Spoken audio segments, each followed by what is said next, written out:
Agora tá melhor. Como estamos? Estamos ótimos. Hoje é uma terça-feira, quase início de semana. Graças a Deus, todo mundo com saúde, trabalhando muito. E nós aqui, né, preparando essa super live para levar para todos esses papais e mamães aí que estão, ou outros responsáveis que também estão buscando conhecer mais sobre a saúde das suas crianças. E já para dar um início, são 21 horas, a gente é muito pontual, né, doutora Jess? Sim. E até a Jazz vai me brigar, pessoal, porque ela não gosta de ser chamada de doutora, então eu acabei de cometer um deslize aqui. Tudo bem, tô acostumada, mas você se acostuma também com o jazz. Com certeza, já estou me acostumando. Então, pessoal, a live de hoje, nós vamos falar sobre como acompanhar a curva de crescimento da sua criança. Eu sei que para muitos pais e mães é muito difícil entender aquele gráfico, né, que tem na caderneta de saúde da criança e também o que significa quando a criança está um pouquinho acima, um pouquinho abaixo, né, entre aqueles percentis que existem. E a Jess é uma super pediatra especialista em hematologia e puericultura. Ela está aqui disponibilizando um bom tempo dela com todo o seu conhecimento para compartilhar um pouquinho das dicas e das informações necessárias para que vocês aí, do outro lado, também conheçam e possam tirar um pouquinho daquela ansiedade, daquele medo, né, que dá, o meu filho está muito, com a curva muito lá embaixo. E aqui nessa live, pessoal, é uma live colaborativa, então podem deixar aqui embaixo as suas perguntas. Sempre que quiserem saber um pouco mais de informação, podem mandar. Só um detalhe, a nossa live ela tem um tempo mais curto, por ser uma live que está aqui no seu Instagram, de forma rápida e fácil. Esse conteúdo depois ele vai estar disponível gravado no YouTube da Pimpos e também vai estar no canal do Instagram da doutora Jazz. E com isso vocês vão poder ter acesso a ele de outras formas, tá? Mas já dando início aqui à nossa live, então, eu sou Fábio Mendes, CEO da Pimpos. A Pimpos é uma plataforma de saúde infantil que visa levar saúde, informação, segurança para os pais e famílias que precisam, né, desse cuidado mais atento na saúde de sua criança, né, visando sempre o desenvolvimento e também uma medicina preventiva, né? Trazemos um app gratuito, você pode encontrar hoje na Play Store e em breve na Apple Store, onde você consegue cadastrar toda a sua caderneta de saúde, desde vacinas a histórico de alergias, exames, e ter isso tudo na palma da mão, né? E agora também passo a bola para Jess, para que ela possa também se apresentar um pouquinho e darmos início aqui à nossa live. Certo, eu sou a Jéssica Nicole, todo mundo me chama de Jazz aqui.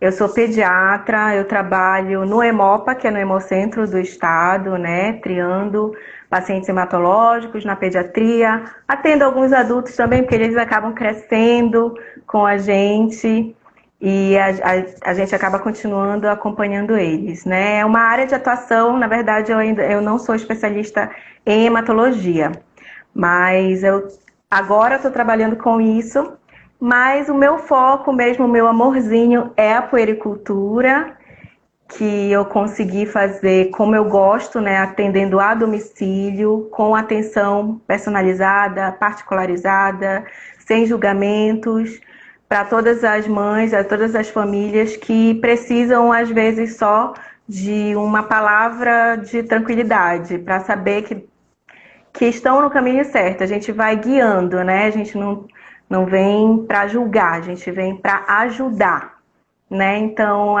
desde 2015 que eu estou fazendo a puericultura a domicílio, que acompanha a puericultura é quando a gente acompanha o crescimento e desenvolvimento, que tem tudo a ver com a nossa live sobre curva de crescimento, que é assim a coisa mais importante e que mais preocupa os pais, né? Quando a gente está avaliando nessa consulta de rotina.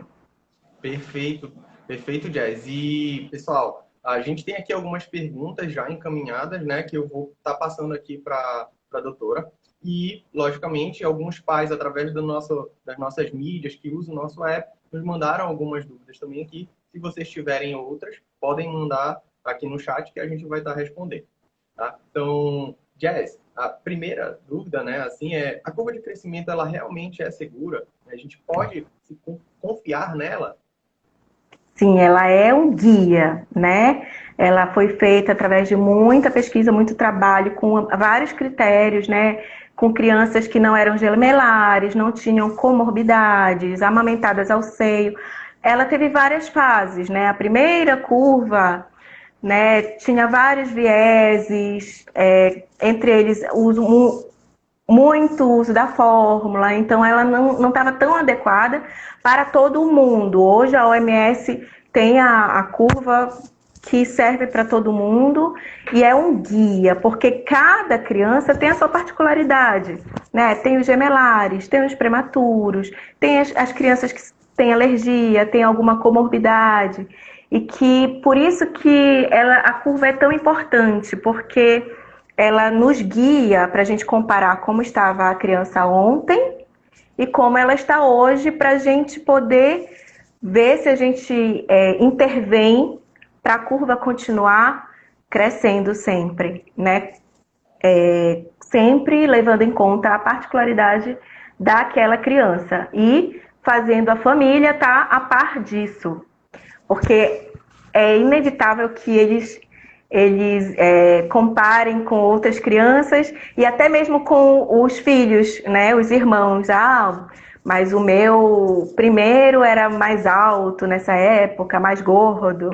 A Então, avó, então, né? Nossas avós sempre, né? Ah, mas ela tá muito magrinha. Vê aqui que tá só pele e osso, como falam, né? aí a curva que vai nos aliviar ou, né, dar aquele alerta para a gente intervir logo. Perfeito. Ela que vai dizer. E só para reforçar, então essa curva, ela não é apenas no Brasil que existe. Ela é uma curva Não, ela mundial é usada por todos os países que levam o isso. padrão em consideração. Isso. Ela é assim, ela leva a, a curva verde, não é o normal. A curva verde é onde a maioria das crianças do trabalho ficaram. A média, 50% das crianças estão ali naquele patamar. Para baixo, são 50% para baixo, 50% para cima. Entendeu? Aquele é o percentil 50. Depois vem a curva vermelha, que é o percentil 10, e a curva preta, que é o 3, né? Que a gente faz tudo para ficar dentro dessas curvas pretas ou dentro da curva vermelha, dependendo do tamanho que a criança nasceu também, né? Porque a gente não vai esperar que o neném que nasceu naquela curva vermelha vá para verde. Não é essa a nossa meta. Nossa meta é a gente acompanhar a curva daquela criança. Perfeito, doutor. Jess. E outra pergunta. Quais os tipos de curva que existem? A gente a gente faz 3 medidas básicas em cada consulta, tá?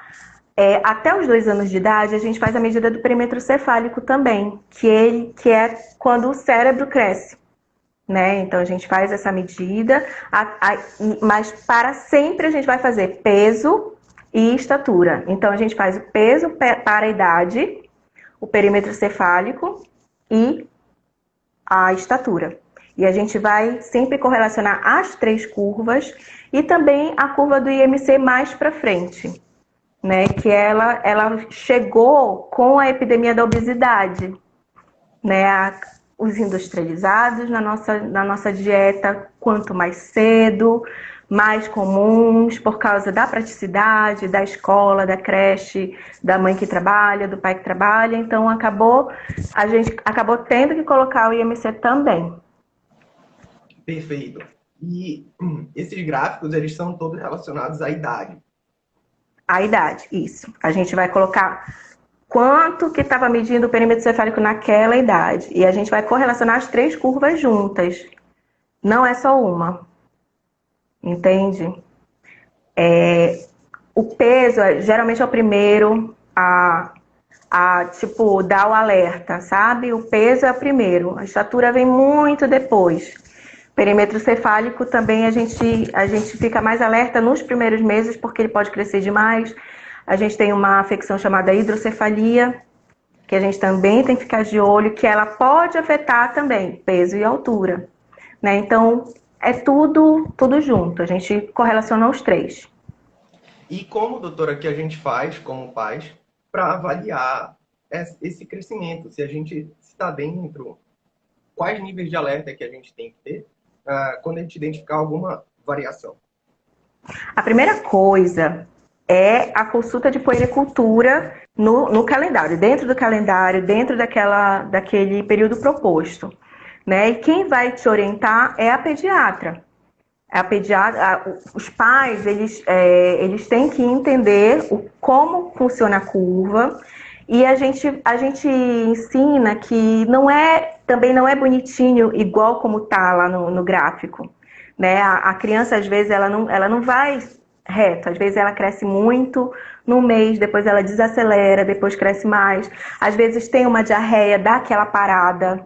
Então, a gente sempre tem que correlacionar com a história do paciente. Aqui ele teve uma dengue, por exemplo, e perdeu muito peso, depois recupera, demora um pouquinho. Tem umas crianças que demoram mais para recuperar, tem umas crianças que recuperam rápido, entende? Então, a gente tem que sempre correlacionar com uma comorbidade, né? Legal.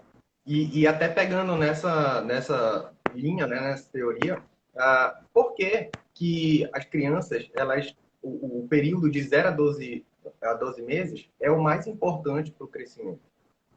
É a velocidade de crescimento mais rápida, né? Ele vai dobrar de tamanho aquela criança, principalmente o perímetro cefálico, né? O cérebro vai expandir, é quando ele aprende mais.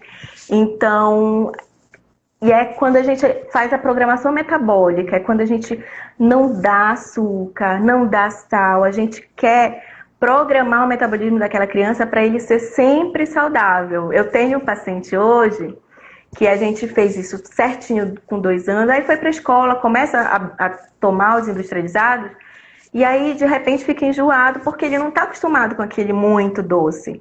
Então, assim, é o período de maior crescimento e maior desenvolvimento, é quando eles aprendem mais.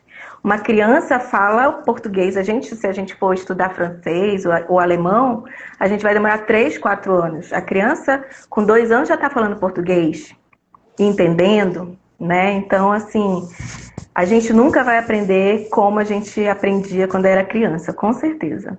Com certeza. E aí você falou sobre a alimentação, né? Quando as crianças se alimentam de forma errada, impacta no seu crescimento, né? E a próxima pergunta é exatamente sobre isso. Qual é o impacto da alimentação no crescimento da criança? Isso. Assim, a gente tem a genética e tem o ambiente, certo? A alimentação, ela faz parte do ambiente. Junto com a alimentação, tem atividade física, comorbidade, a limitação física que aquela criança vai ter, se ela tem algum problema de mobilidade, ela não vai crescer tanto, justamente porque quanto mais você se movimentar, mais você vai estimular os hormônios que vão te fazer crescer. Então, a gente tem que ver tudo isso, não é só a genética. A genética, ela vai te dar uma meta, uma média, assim, de quanto mais ou menos a mãe e o pai tem um cálculo que a gente faz, que é a altura da mãe, a altura do pai, divide por 2, soma, não sei o quê. Dependendo do sexo da criança, se ela é XY ou se ela é XX, tem um cálculo e a gente tem uma meta.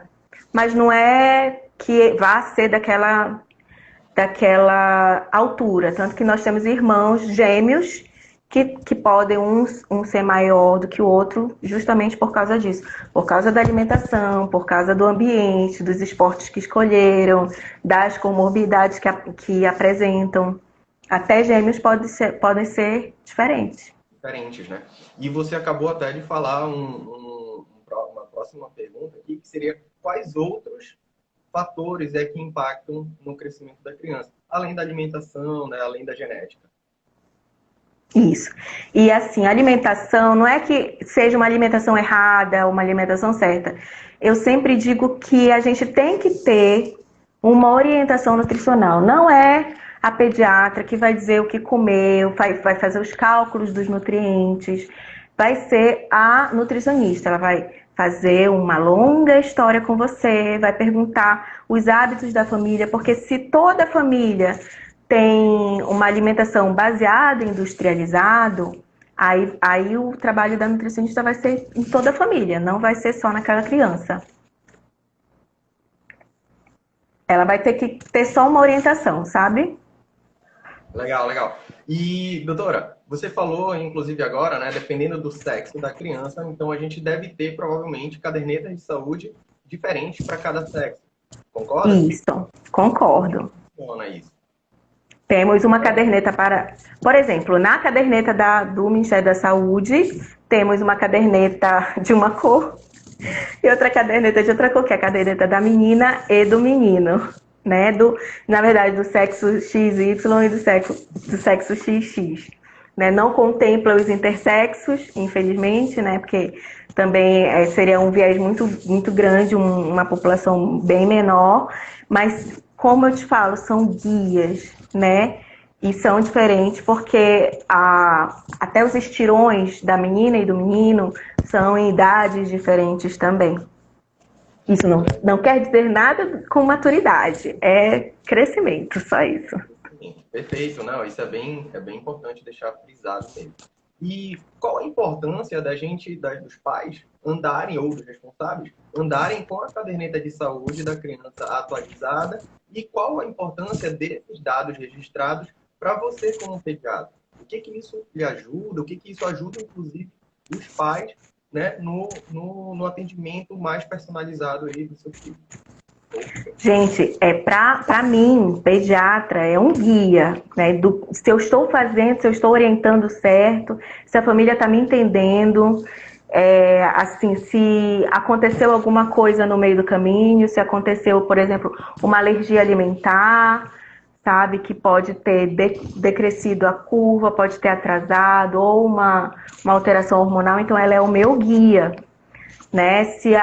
O que é que ela vai me dizer? Está crescendo, está indo ela leva numa velocidade. Quando fica acelerando mais de 2 consultas ou desacelerando mais de 2 consultas, em uma consulta a gente fica de orelha em pé e observa.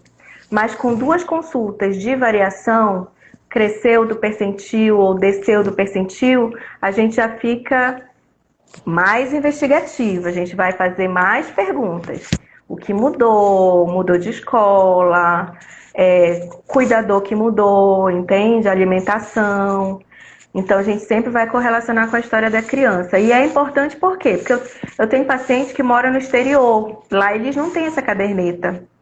Então, a gente tem que dar... Eu falei do Pimpos para eles, né? Porque eles vêm se consultar uma vez por ano comigo. E aí, como é que eu vou ver? O que eu estava fazendo? Estava fazendo a minha curva, mas aí eles não tinham. E se lá eles forem com outro pediatra? Né? Como é que ele vai mostrar, que os pais vão mostrar para a próxima pediatra que vai atender? Então, assim, também a nutricionista vai precisar... Todos os especialistas relacionados à criança estão interessados em saber como está o crescimento da criança. Então, é importante que ande sempre. E muitas vezes o histórico disso também é importante, né? Uma determinada, sei lá, uma doença mais lá na alergia, né? Algo nesse sentido, isso também pode influenciar, ter todo esse histórico na mão ali para ajudar. E, doutor, eu escutei recentemente uma pediatra também falando que é muito importante, e os pais também têm que ter um pouco de calma nesse momento, de que não é numa primeira consulta, a partir do momento que se fez uma percepção de queda ou de aumento considerado, que vai ter essa informação. Mas sim uma evolução, então, 1, 2 consultas, 3 consultas, para se ter essa informação, se realmente isso é importante, se aquela queda ou aquele aumento no gráfico, se é algo que realmente tem que se levar a uma investigação, né? E eu queria que você explicasse um pouquinho para a gente o porquê disso. Justamente porque a criança tem variações. Em um mês ela vai crescer mais, outro mês ela vai crescer menos, mas desde que ela mantenha aquela velocidade que ela vem vindo sempre, né? Quando vem 1 ou 2 desacelerações, o que foi que aconteceu, o que mudou na alimentação, foi uma diarreia, uma gripe que se prolongou, uma pneumonia, rolou uma internação. Então, a gente vai ter que fazer uma investigação, sim. Né?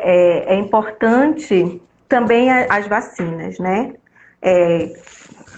Mudando de assunto, tu falando do por que é importante tu ter o aplicativo sempre, né, na tua mão, porque vem campanha de vacinação que está fora do PNI, da Programação Nacional, então a gente tem que carregar. Mas enfim, voltando. Faz de novo a pergunta. Eu vou complementar essa pergunta com uma Isso. pergunta de nossas usuárias do app, tá? O que ela falou? Sim, de uma consulta só, né? Ah, minha criança é pequena. Isso. Na verdade, assim, ele tem 1 ano de idade e ele sempre teve no percentil entre o 15 e o 50. Ou seja, ele é mais minion, digamos assim, ele é menorzinho, né? Não, ele é mini, não fala minion. Mini. Vai, desculpa. E ela, né, citou que o médico dela, o pediatra do filho dela, comentou com ela que não era para ela se preocupar, a não ser que realmente descesse pelo menos 2 percentis. Mas entre um e outro, ela não precisa se preocupar tanto, né? E aí, eu não entendi ainda a relação, porque 2 percentis é algo mais agravante, né, do que quando desce apenas 1.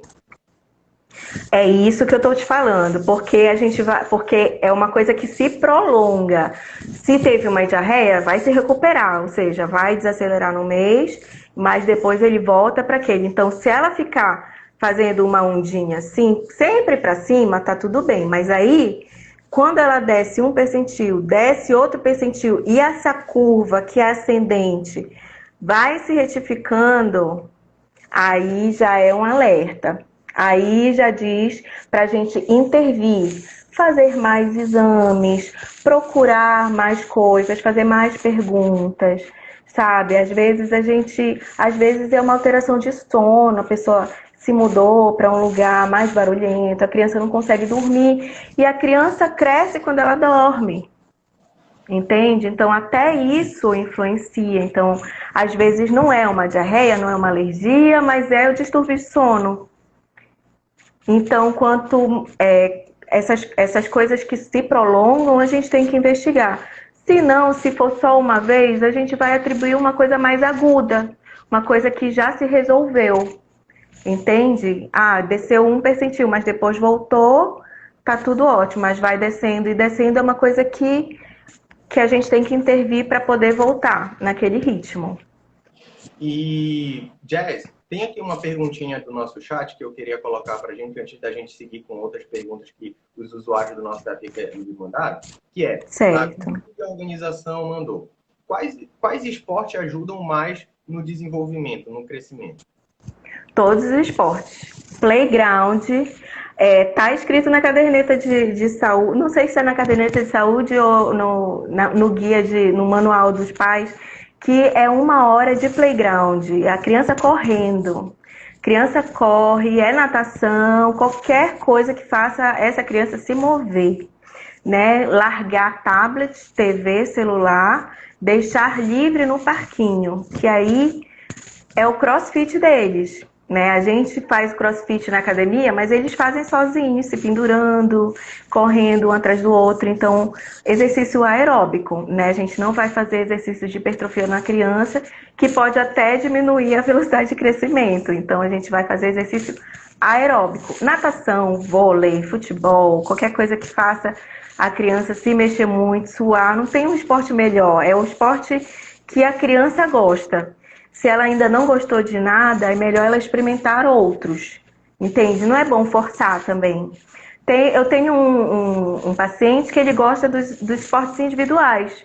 Natação, uma coisa mais focada. Não gosta muito de futebol, entende? Então, cada um vai escolher o seu. Se a criança não gosta, a gente tem que investigar. Às vezes, é um problema de coração.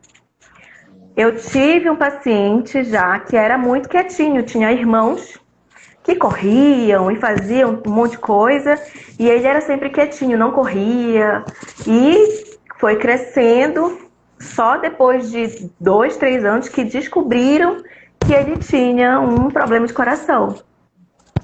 Então, assim, a gente tem que investigar aquela criança muito quieta. Eu gosto dos sapecas. Criança quieta geralmente é o sinônimo ou de que está fazendo Uma lima... Ou uma limitação, pode ser uma limitação de mobilidade ou mesmo de fôlego, asma. Legal. E Jess, tem mais uma pergunta aqui. A Nanda Sajica, ela falou: tem uma bebê de 1 ano e devido ao lockdown, ela praticamente não adoeceu.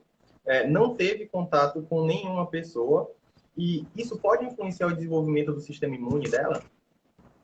Pode influenciar, sim, né? Temos trabalhos, né, dizendo que quanto mais a criança tem infecções, menos a criança tem tendência à alergia, né? Aquelas crianças muito higienizadas, muito protegidas, que não brincam no parque, não pegam uma pira, né? Geralmente tendem a desenvolver outro sistema imune que predispõe à alergia, mas é claro que está ligado ao componente genético, né? Uma criança que não tem pais alérgicos, raramente, mesmo tão protegida que ela seja, ela pode não desenvolver uma alergia. Mas é inevitável, gente. Vai para a escola, vai ter 4 a 5 infecções por ano, principalmente no primeiro ano da escola. É normal, é chato, mas infelizmente é a realidade, né? Verdade, as crianças já, eu acho que da nossa época, assim, né, a gente estava na rua mais, né, e por conta disso a gente também teria mais, pegava uma gripe a mais do que a gente pega hoje, e eu acho que isso realmente ajuda muito, né, não só o calendário vacinal, mas eu acredito que o sistema imune, como você falou, tem trabalhos, né, nessa área. Se puder até depois deixar aqui, compartilha com os nossos seguidores, doutora, que é importante também conteúdo mais científico, um pouquinho mais técnico. Isso. Algumas pessoas gostam de entender disso, e é sempre bom levar a ciência para a população. E pegando mais uma pergunta, também de uma usuária do nosso app. Ela falou: minha filha tem 3 anos. Quantos centímetros ela vai crescer por mês a partir dessa idade? Porque ela está crescendo muito pouco nos últimos meses. Certo. Geralmente, aos 3 anos, a criança cresce uns 12,5 centímetros por ano. Isso vai dar 1 centímetro, 0,8 por mês, assim. Mas isso pode causar uma ansiedade na mãe, né? Assim, se ela está descendo realmente do percentil, é bom investigar, né? Se já fez acompanhamento nutricional, psicológico, é bom também fazer dosagem hormonal para saber se aconteceu alguma coisa, se a tireoide está funcionando, entendeu? Então é bom investigar. Se continua decrescendo o percentil, já é hora de investigar, tá? Mas assim, a gente dá centímetros por mês, centímetros por ano, pode causar um pouco de ansiedade. Aí os pais compram balança e aí isso já acho que já plastifica um pouco, gerando ansiedade, sabe, na família. Você falou de um assunto importante. Enquanto os pais, né, principalmente as crianças já a partir de 2 anos de idade, elas vão bem menos ao pediatra, né? Vai com uma frequência um pouco menor. Sim. Né? E com base nisso, a gente acaba também não acompanhando, pelo menos alguns pais, muito de perto esse crescimento da criança. Você indica que os pais façam esse acompanhamento, essa medição, essa pesagem, também em casa?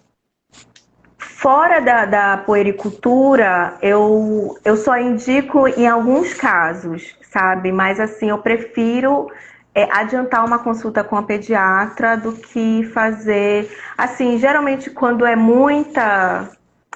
quando os nenéns são menores, né, que a gente precisa de uns gramas a mais por causa para avaliar a amamentação, aí eu peço. Mas assim, para crianças maiores, não faço isso porque pode gerar ansiedade. Eu faço isso mais para avaliar crianças menores, para avaliar a efetividade da amamentação, para ver se a gente vai entrar com uma consultoria de amamentação, entrar com fórmula, mais assim, entendeu? Quando é um neném menor.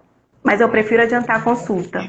Como a gente falou no início, né, de 0 a 12 meses é o período que ele mais cresce, então a gente tem que tirar o maior proveito, digamos assim, desse crescimento dele, por isso que qualquer semana faz muita diferença. Isso. Perfeito. E vamos aqui para mais uma pergunta também de uma usuária do nosso app. Qual é a influência da alimentação e quando eu devo me preocupar com a divergência na curva, né? Eu acredito que a gente já falou um pouco sobre isso. Se você quiser comentar alguma coisa, fique à vontade. Eu acho que sempre, eu só vou reiterar o que eu já falei, que não é só acompanhamento com a pediatra. Toda criança tem que ter um acompanhamento com a nutricionista. Não é para julgar o que a criança está comendo, é apenas para orientar. Até porque a gente não faz restrição, né? Todo mundo pode comer um chocolate, um sorvete, um bolo no dia do aniversário, mas aquilo tem que ser organizado, né? Tem que ter uma rotina, né? Então, uma orientação nutricional é importante para sempre. Eu indico até para gestantes, até antes da pessoa gestar, vai influenciar até o homem também. Antes de ele fecundar o óvulo, já vai influenciar. Então, orientação nutricional sempre. Interessante. E, doutora, você também falou há um tempinho atrás que uma avaliação psicológica, uma avaliação com fono, como é que essas outras profissões eles podem ajudar e a interferir também no melhor desenvolvimento da criança? A fono vai entrar mais no desenvolvimento e no processo de fala, de oralidade e também de alimentação, de mastigação. Ela vai...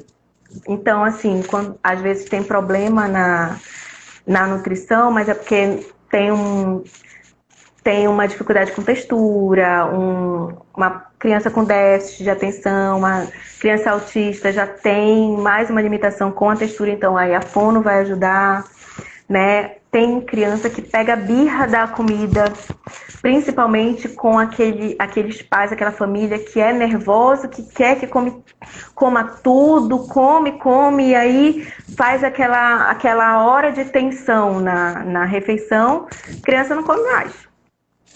Isso pode acontecer. Não precisa a gente brigar, gritar. Às vezes é só o fato de a criança sentir uma tensão naquele momento entre os pais, né? Já causa essa percepção para a criança. Eu acredito que alguma coisa ali na cabecinha dela falar, não vou comer isso daqui porque senão isso daqui pode trazer de novo esse mesmo momento e eu não quero. Isso. Aí a psicologia entra nesse caso em que nutrição, às vezes são os pais que precisam se tranquilizar um pouco mais, sabe? Porque, querendo ou não, o crescimento, ele é um fator de ansiedade para os pais. É muito importante para os pais verem sua criança crescer. Então, não tem nem como julgar, porque, de repente, a criança precisa, né? Já tem uma alergia, precisa se alimentar, e aí acaba gerando uma tensão inevitável, né? Então, aí a psicologia entra também para avaliar os pais junto com a criança, não é só a criança. Geralmente é a avaliação da família inteira. Às vezes eu aconselho fazer assim, a criança não quer, então só deixa ela lá na mesa e comam, sabe? Ela vai ficar tão entediada, de repente ela come, entende? A gente faz todo esse processo, mas são apenas intervenções de pediatra, né? Acho que o que vem mais a fundo é com a psicologia, a gente já não entra nesse mérito. E muito legal, doutora, muito legal até aqui. A gente já está quase finalizando aqui o nosso tempo. Eu vou falar mais uma perguntinha aqui da nossa espectadora, a Nicole. Ela falou, meu filho tem 3 anos, tem 97 centímetros e pesa 13,5 quilos. Ele está dentro da curva de crescimento. Ele está dentro da curva perguntando. De crescimento. É a primeira pergunta, né? E ele é bem magrinho. Seria necessário uma suplementação? Pois é, Nicole, o que é que eu vou te dizer? Nicole, tu vais ver esse peso e essa altura na tua caderneta ou mesmo no aplicativo do Pimpos. Tu vais colocar lá e tu vais colocar o peso e altura da consulta de 2 anos e meio, é de 2 anos, e tu vais ver para onde está indo a curva.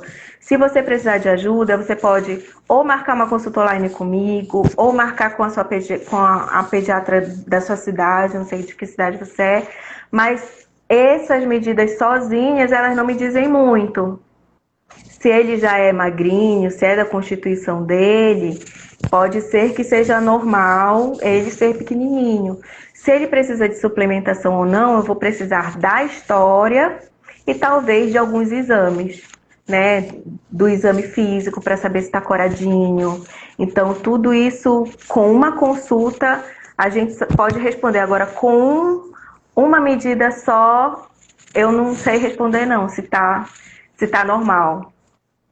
É bem difícil realmente, né? E aqui, né, até para colaborar um pouquinho com quem está nos escutando, se você ainda não acompanha a caderneta, né, de saúde do seu filho, lá tem todas essas anotações, né? Geralmente, se o pediatra não fizer, se o médico que está atendendo seu filho não fizer esse atendimento, principalmente o pediatra, peça para que ele faça, porque isso é um registro importante não só para ele, mas como para todos os profissionais, como a Jazz acabou de falar aqui. Todos os profissionais vão precisar analisar esses indicadores, que vão ser importantes para uma tomada de decisão. E aproveitem, né, baixem o Pimpus App, lá você consegue ter todas as medidas, né, peso, perímetro cefálico, medida da cabeça, altura, mês a mês, todo o período que você registrou, e também anexar os exames, caso você queira compartilhar futuramente, né, com algum médico e não perder mais aquele papel que fica lá dentro da gaveta. Além disso, você também consegue ter um guia de profissionais, onde você, inclusive, encontra a doutora Jess, né, ou @sua pediatra também no Instagram, e por lá você vai ter um contato para falar com ela, poder acessar alguns links ali que ela deixou disponível dentro do nosso app e, quem sabe, agendar uma consulta, né? Doutora, você faz atendimento por telepediatria também?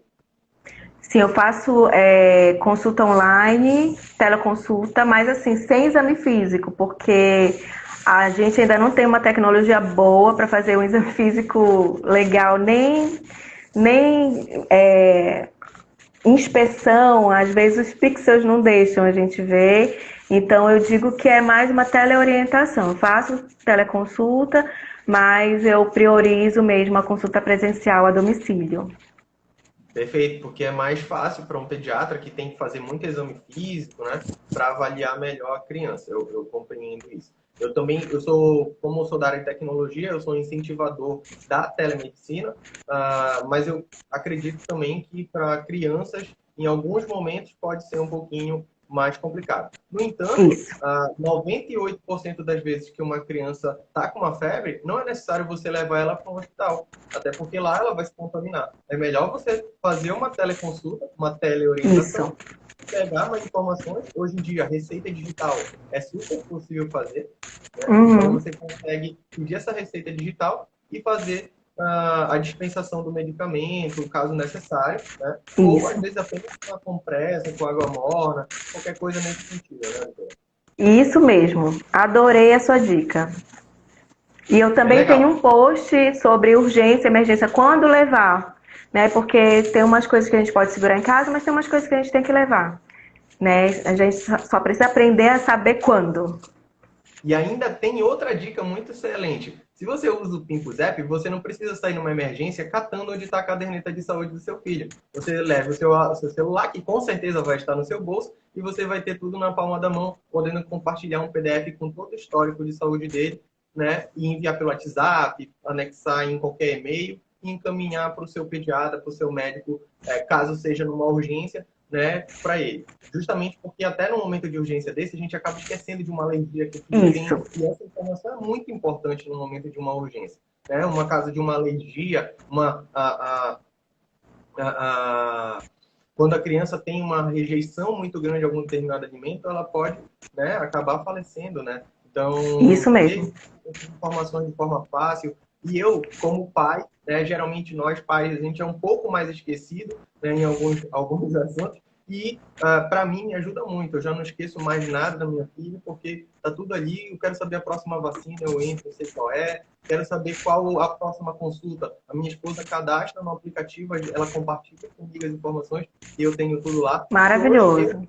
eu faço parte do cuidado, né? Inserindo informações também pelo app e a minha esposa já tendo tudo lá na palma da mão. Então, doutora, queria agradecer mais uma vez aqui pela oportunidade de estar trazendo esse conteúdo. Deixo os encerramentos para que você também possa fazer seu fechamento. Eu queria agradecer pelo convite e queria me disponibilizar também para responder dúvidas. Você pode mandar e-mail para suapediatra@gmail.com e baixem o People's Health, levem sempre para sua pediatra. Show de bola. Muito obrigado, pessoal. Para quem está com dúvida ainda de como cuidar do seu filho, acompanhar a curva de crescimento, siga a @suapediatra, né? Lá ela posta diariamente vários conteúdos e você vai ter essa informação, assim também como acesse o nosso Instagram, @pincoshealth, né? Acesse nossas mídias, a gente geralmente está publicando vários tipos de conteúdo e o nosso app também tem várias informações que são importantes para cuidar do seu filho. Muito obrigado e boa noite. Obrigada a você. Tchau. Tchau.